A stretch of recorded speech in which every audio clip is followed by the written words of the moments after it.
Hola, ¿cómo están? Muy buenas tardes y bienvenidos a las noticias. Luego de largas negociaciones y con 24 horas de retraso, finalmente se llegó a un acuerdo en Glasgow en esta COP26. Sin embargo, para algunos los compromisos alcanzados no fueron suficientes. Queremos conversar sobre todo lo que dejó la cumbre climática y vamos a tomar contacto con Gonzalo Muñoz, High Level Champion de la COP25, el Champion de Chile. Muchísimas gracias, Gonzalo, por este contacto con nosotros a esta hora en CNN Chile. ¿Qué tal, Matilde? ¿Cómo estás? Gusto estar con ustedes. Y por cierto, ex Champion, ya dejé el rol claro, hace 2 días. Hace 2 días se termina esto, que además fue una presidencia muy larga que comenzó cuando estaba ya terminando Polonia, luego llega Chile, después viene el tema de la pandemia y finalmente, claro, no se pudo realizar un año y se extiende hasta ahora. A nivel general, Gonzalo, ya vamos a hablar de lo que significa ser champion y representar al mundo, digamos, no gubernamental. Pero ¿cómo viste tú el acuerdo al que se llegó ayer en este plenario y que culmina esta COP26? A ver, yo creo que hay un término ahí que es importante corregir porque esto no es un nuevo acuerdo. El acuerdo es el Acuerdo de París y aquí de lo que estamos hablando es de cómo empezar a implementar el Acuerdo de París. Gran parte de los logros y los avances tienen que ver justamente con eso, porque uno de los grandes hitos fue que en esto que se llama hoy el Pacto Climático de Glasgow, el Glasgow Climate Pact, está incorporado el cierre del libro de reglas del Acuerdo de París, ¿no? Entonces, imaginemos que el Acuerdo de París es una ley, pero aquí ya logramos terminar la redacción de los reglamentos. Entre ellos, uno de los que venía arrastrándose con mayor complejidad, que era el artículo 6, que regula los mercados de carbono. Ese es un hito extraordinario, no solo en sí mismo, no solo porque el libro de reglas nos da la tranquilidad de decir, bueno, ya tenemos forma de avanzar concretamente en la implementación, sino que además porque consolida un hito relevante en refortalecer el multilateralismo, en que la humanidad tenga la tranquilidad de que las naciones son capaces de llegar a ciertos acuerdos, cumplir sus promesas, digamos, en ese sentido, y por lo tanto no es solo un logro para la COP o para esta COP, no solo para el Acuerdo de París, es para las COPs y para el multilateralismo. Eso es un hito muy importante dentro del pacto, pero después hay otros elementos que son muy claves también. Si uno revisa el texto, las referencias a la ciencia, la referencia a los 1,5 grados, es algo que, como tú decías, en Polonia, en Katowice, en la COP24, no estaba dentro del radar, para mucha gente era una de las grandes frustraciones. Fuimos construyendo, y me consta todo lo que trabajamos en la COP25 y en esta ruta que fue de 3 años en vez de 2 años, en colocar la ciencia en el centro, en cambiar para muchas mentes dentro del proceso y a nivel global, que en vez de tener que ir a los 2 grados Celsius, apuntemos a los 1,5 grados. Y después hay una serie de otros elementos que son muy importantes. Estamos hablando de que por primera vez se menciona la importancia de salir de los combustibles fósiles, acabar con los subsidios a los combustibles fósiles, la importancia que tiene la mención al carbón, que por supuesto nosotros queríamos que fuese una mención más intensa, esa fue la última atención, pero está puesto ahí y eso termina de liquidar el carbón a nivel global, eso es una certeza. Estamos hablando de como grandes conceptos, carbón, árboles, con mucha presencia, el tema del fin del motor de combustión interna y el avance de la electromovilidad, el tema del dinero que se está hoy en día movilizando y por supuesto todos los temas de adaptación y de pérdidas y daños que también por supuesto que son clave para construir la resiliencia de las personas más vulnerables del mundo que están hoy en día sufriendo los embates de la crisis. Ya, varias preguntas frente a todo lo que nos dijiste, Gonzalo, porque una de las principales críticas es precisamente a este lenguaje del acuerdo final, que hay que nombrarlo no como el gran acuerdo, como tú nos dices, porque ya como se empieza a hablar del Pacto de Glasgow, pero que está contenido, que no es finalmente terminar con el carbono, con las emisiones, sino que ir gradualmente avanzando hacia el término. Y lo otro es que tampoco se puede comprometer, todos los países a través del consenso con garantizar llegar a este 1,5 grados, sino que se mantiene como una ambición. Sí, a ver, ahí hay visiones, por supuesto, todas muy respetables. Lo primero que es importante entender no es que el Pacto de Glasgow nos coloque o pretendiésemos que fuese a inmediatamente colocarnos en la trayectoria de 1,5 grados, más bien es girar la trayectoria para ir avanzando en esa dirección, lo cual podemos ir viendo cómo se ha ido construyendo de forma muy rápida en el último tiempo. Es evidente que la crisis se va a resolver cuando paren las emisiones, la crisis se va a resolver cuando incluso después se estabilice la temperatura, y eso va a tomar tiempo, ¿no? Entonces la gente, como en esta expectativa de decir queremos salir de Glasgow y tener los 1,5 garantizados porque todo paró, esa quizás era si es que alguien tenía esa expectativa, era una expectativa bastante poco factible de lograr. Lo importante, creo yo, es tomar de la realidad, ¿no? De lo que tenemos hoy en día, de lo que salió de la sala, cuánto de eso sirve para avanzar en la trayectoria sobre 1,5 grados, cuán rápido han avanzado esos cambios en los acuerdos, en los arreglos a los que lleguen las naciones, y hay que entender las distintas complejidades que están viviendo las naciones. O sea, ayer lo que ocurrió fue que efectivamente India y China tuvieron un último gallito, ¿no?, con la sala, donde pidieron que en vez de decir salida del carbón, hablásemos de reducción del carbón, pero como te digo, en paralelo hay una cantidad enorme de señales que nos dan a entender que estamos saliendo del carbón. Si tú miras la cantidad de países, incluyendo Chile, que se sumaron a la Power and Coal Alliance, que es la alianza de países y empresas hoy en día que están comprometidas a salir del carbón en un plazo no más allá del 2040, la cantidad de impulso que han tenido las energías renovables en todo el mundo, lo que está pasando con el hidrógeno verde. Hay que entender esto como un ecosistema tremendamente complejo, donde por supuesto el tema regulatorio global cumple un rol clave, solo que también hay que tomar en consideración qué otras señales están viniendo desde las transiciones tecnológicas, qué es lo que está pasando también con los distintos países y cómo aquellos países que son más resistentes se empiezan a ver aislados. Y al verse aislados, no solo se pueden ver más aislados de la comunidad internacional, sino que también se ven aislados de la comunidad financiera, se ven aislados de la sociedad civil, se ven aislados, por supuesto, de la disposición de ciertas tecnologías. Entonces, no es una sola línea narrativa, es la más importante, por supuesto, porque es la que marca inmediatamente tendencia, pero también empezamos a ver en muchos sentidos lo que se llama el loop de ambición, tanto a nivel nacional como a nivel global. En los momentos en que las naciones operan de forma más lenta, otros actores, como los actores no estatales, muchas veces los gobiernos subnacionales, como pasó en Estados Unidos en los últimos 4 años, ¿no?, antes de Joe Biden, en la administración anterior, tuvimos un avance significativo en materia de decarbonización de la economía estadounidense, producto de lo que hicieron los estados, lo que hicieron las ciudades, lo que hizo la sociedad civil y, por supuesto, el sector empresarial y financiero. Eso ocurre también a nivel global y está ocurriendo con cada vez mayor fuerza también en ciertos países, en ciertas regiones. Entonces hay que tomar la foto a nivel general, no solo en lo que se refiere al texto, y no hay que quedarse solo con la foto, hay que mirar la película, hay que decir, a ver, ¿dónde estábamos? ¿Y dónde estábamos? Y si somos honestos, ¿dónde estábamos hace 2, 3, 4, 5 años atrás? Lo que hoy tenemos es tremendamente significativo, no es suficiente, pero nos empieza a poner en la trayectoria. Gonzalo, ante la pregunta, porque estos acuerdos, claro, se llegan por consenso, es muy difícil lograrlos, pero tampoco son vinculantes.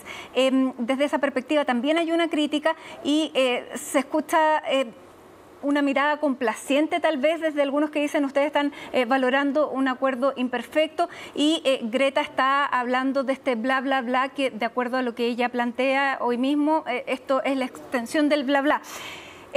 Si esto no es vinculante, bueno, veíamos un poco en tu respuesta cómo es posible que se avance, pero ¿cómo podemos explicarlo bien de que algo que no es vinculante sigue siendo importante y significativo?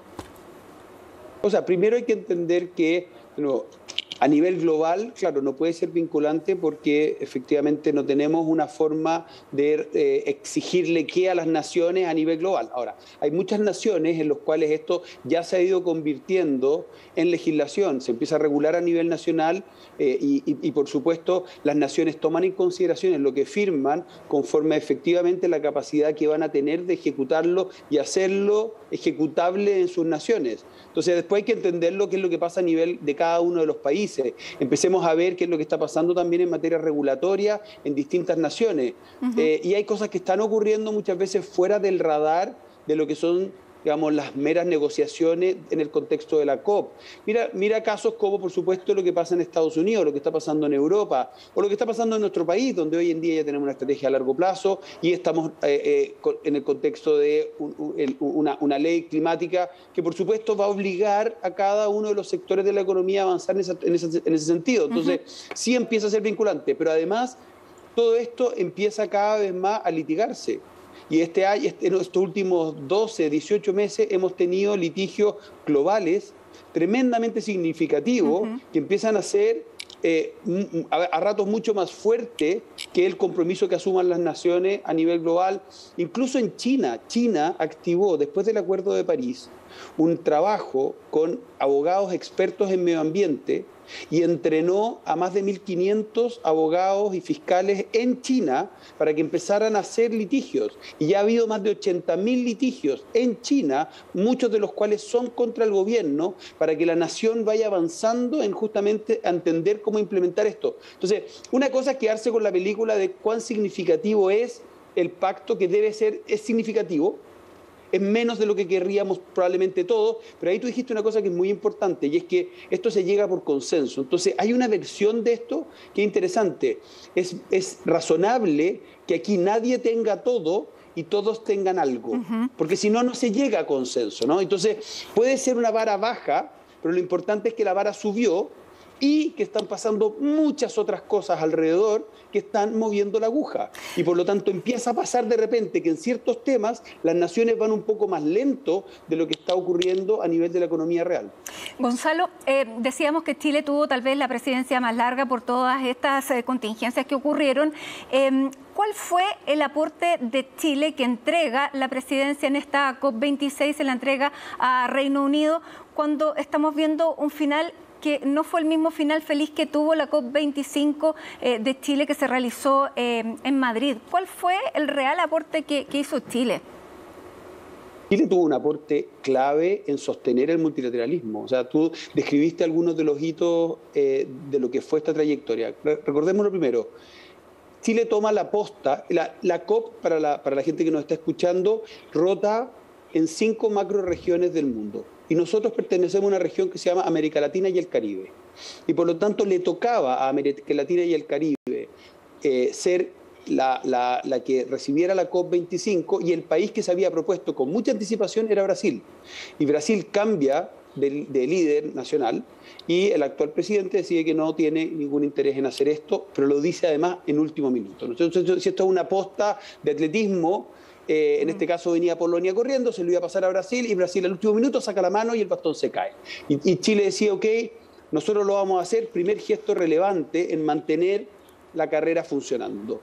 Después viene, ¿no es cierto?, el momento en octubre, donde a partir de la crisis social y las manifestaciones en Chile, tenemos que en un mes mover el hito COP, el hito de la cumbre, digamos, a España, gracias a la generosidad del gobierno de España. Pero la gente cree como que, no, y España lo hizo. No, no, no. En vez de hacerse en Cerrillos, lo mismo se hizo en Madrid. De hecho, esa zona que se le entrega a las Naciones Unidas para que se realice la COP se llama la zona azul, porque queda en control de las Naciones Unidas. Entonces, en vez de Chile pasarle un territorio de su zona a las Naciones Unidas en Cerrillos, España lo entregó en Madrid para que Chile hiciera su presidencia allá.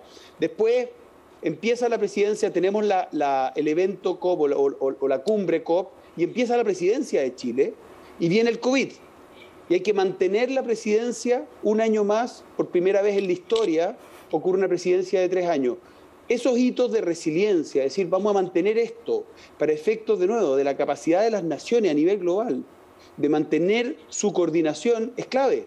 Si no, no tenemos la forma, si no existe el multilateralismo, estamos en serios problemas, digamos. Cuando estamos hablando de problemas que nos afectan a todos y con tal nivel de diferencia entre las naciones en materia de urgencias, en materia de intereses, en materia de prioridades, es sumamente importante que existan los mecanismos que coordinan a las naciones a todo nivel. Entonces, ese es un hito muy importante. Lo segundo es lo que te decía antes. Cuando salimos de Katowice, las naciones acababan de un poco no saber qué hacer con este informe de los 1,5 grados que acaba de entregar la ciencia.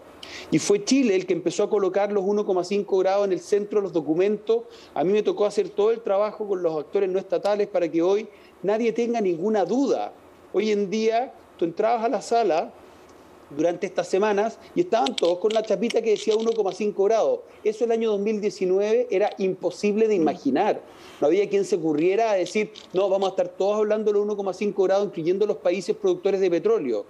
Claro. La narrativa del sistema ha cambiado también porque hubo una serie de otros hitos, incluyendo el COVID, que ayudaron, pero había que estar ahí manteniendo la conversación y manteniendo el ritmo, la referencia a los océanos. Hay una serie de hitos que son importantes. Chile logró cerrar una serie de capítulos de forma brillante en la COP y quedó pendiente el artículo 6, que me consta, en este caso se cerró muy parecido a lo que Chile estaba proponiendo en Madrid, con una fuerza distinta, con un Estados Unidos alineado y con ciertos cambios relevantes a nivel global. Por lo tanto, por mucho que la gente crea, que Chile no hizo la COP, no, Chile la sostuvo como nadie nunca la ha sostenido, la hizo como evento en Madrid y Chile tuvo un rol significativo en permitir que hoy llegáramos a, entre otras cosas, cerrar el artículo 6 y tener la ciencia, los 1,5 grados, tan presente como la aspiración a la cual todos queremos avanzar. Ahora, déjame Gonzalo, comentarte de lo que tú dices. Dime. De la sociedad civil. Yo creo que es importante que entendamos también que es clave que el rol que ha cumplido la sociedad civil, el rol que ha cumplido los jóvenes de ayudar a que esta agenda se acelere y por lo tanto lo que a ratos parece como imposible se nos venga encima y tensionen, ha sido fundamental. Así es. Eso ha sido clave. Entonces, que no estén contentos, perfecto. Qué bueno que no estén contentos, claro. Gonzalo, bueno, tú jugaste un rol como champion, como el ex-champion de Chile, con el mundo que no es gubernamental, que eso representa a las empresas, a las universidades, a la sociedad civil, y durante todo este tiempo trabajaste con toda la energía que te estamos viendo ahora y entregaste esta posta al británico, que es tu homólogo, hace 3 días, el pasado jueves, y yo quiero contar a la gente que probablemente no vio ese momento, que cuando tú entregas esta posta recibiste una ovación por parte del Pleno, y quiero invitarlos a ver este momento y escuchar esta ovación que tú recibiste ahí en el Pleno de la Asamblea General.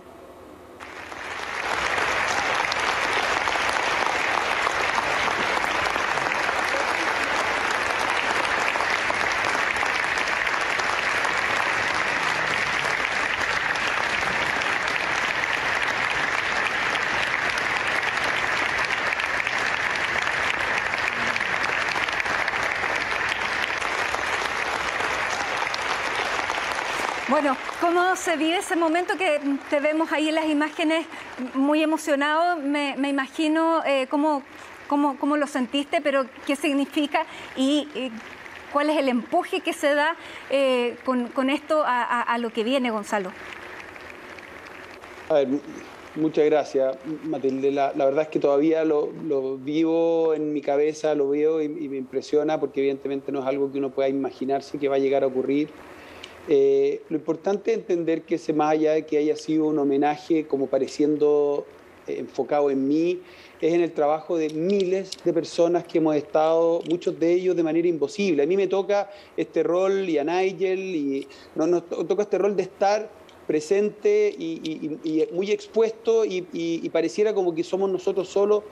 El aplauso tuvo que ver también con lo que nosotros estábamos presentando como trabajo de estas coaliciones, tanto de ciudades, gobiernos subnacionales, de empresas, del sector financiero, de la academia, de la sociedad civil, que de alguna forma lo que dijimos y lo que me ha tocado a mí trabajar en los últimos 3 años, es decir, justamente lo que te decía antes, si es que en algún momento las naciones vemos que no están avanzando a la velocidad que se requiere, habemos muchos que estamos dispuestos a avanzar de forma más rápida y en ello ayudar a que las naciones se activen, y siempre con la aspiración de que esta trayectoria se regule, porque eso es lo que permite nivelar la cancha, ¿no? Ahora, tú lo que hicimos nosotros esta campaña Race to Zero, que era convocando a las empresas para que se comprometieran para llegar a la emisión cero, y en un principio fueron pocas empresas. ¿Con cuántas llegas a entregar esta posta ahí a Glasgow? ¿Cuántas empresas se han comprometido hasta ahora al Race to Zero? Una de las cosas que me tocó presentar ese día en el plenario fue esa trayectoria. Cuando yo empecé había 10 empresas en el mundo que estaban comprometidas a la trayectoria a los 1,5 grados. Hoy estamos hablando de más de 5.500. Había 2 o 3 ciudades que estaban comprometidas, hoy estamos hablando de más de 1.050 ciudades. El sector financiero tenía 0 pesos, 0 pesos orientado a los 1,5 grados.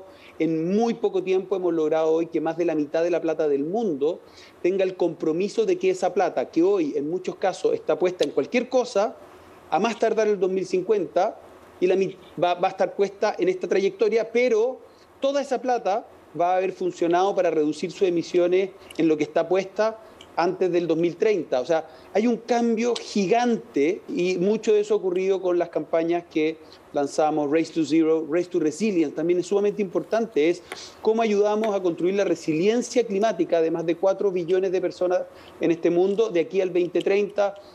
Y en todo esto, como te digo, a mí me toca estar ahí y recibir una ovación que es algo que no voy a olvidar nunca, pero lo que hay detrás son cientos de miles de personas y miles de organizaciones académicos de Chile, como el Centro CR2 de la Universidad de Chile, la Universidad de Concepción, la Universidad Católica, que están trabajando justamente para generar las métricas. Uno de los grandes hitos que hicimos esta COP fue presentar métricas específicas de resiliencia. Todo lo que te decía que está pasando hoy en día en el sector financiero ha sido fascinante porque muestra también cómo hoy en día la plata ya se movió. Y se movió muy rápido y por lo tanto esa señal está cayendo rápido en el sector empresarial que en muchos casos están sorprendidos, habrá algunos que están asustados, pero la mayoría se están empezando a mover rapidito y dijo, hoy en día no hay otra opción que no es operar en una economía, en un mercado, en una sociedad que apunte a reducir sus emisiones absolutas a la mitad de aquí al 2030. Y esa señal las naciones la están viendo, porque además todo esto va con métricas científicas, todo es en base a Science Based Targets, las naciones lo están viendo y lo están celebrando, y esta es una de las grandes herencias. Por supuesto, esto lo tomó, la última parte la hicimos entera con Nigel, los dos, porque los champions nos vamos como complementando de a dos, y junto con Nigel lanzamos estas campañas que van a continuar ahora cuando entre un champion de Egipto o una champion, ojalá. Exactamente. Para que trabaje con Nigel de aquí hasta diciembre del próximo año. Nigel, que es el champion británico, tomólogo británico. Que va a estar en Chile, por cierto, en diciembre. Vamos a estar juntos en Chile, así que capaz que lo puedan entrevistar. Exactamente. Bueno, Gonzalo Muñoz, te queremos agradecer toda esta entrevista que nos ha explicado muy bien lo que ha sido este recorrido, cuál ha sido el camino de Chile y qué es lo que viene para adelante. Me imagino que entregaste simbólicamente la posta, pero con la energía que te escuchamos hablar, creo que no vas a dejar el desafío en el que comenzaste, así que te queremos agradecer nuevamente este espacio con CNN Chile y, por supuesto, las puertas están abiertas para seguir conversando y cuando venga tu homólogo británico también. Muchísimas gracias y buen retorno, Gonzalo Muñoz. Gracias, Matilde. Que estén muy bien. Y nosotros hacemos una pausa a esta hora en Noticias Express. Ya volvemos con más.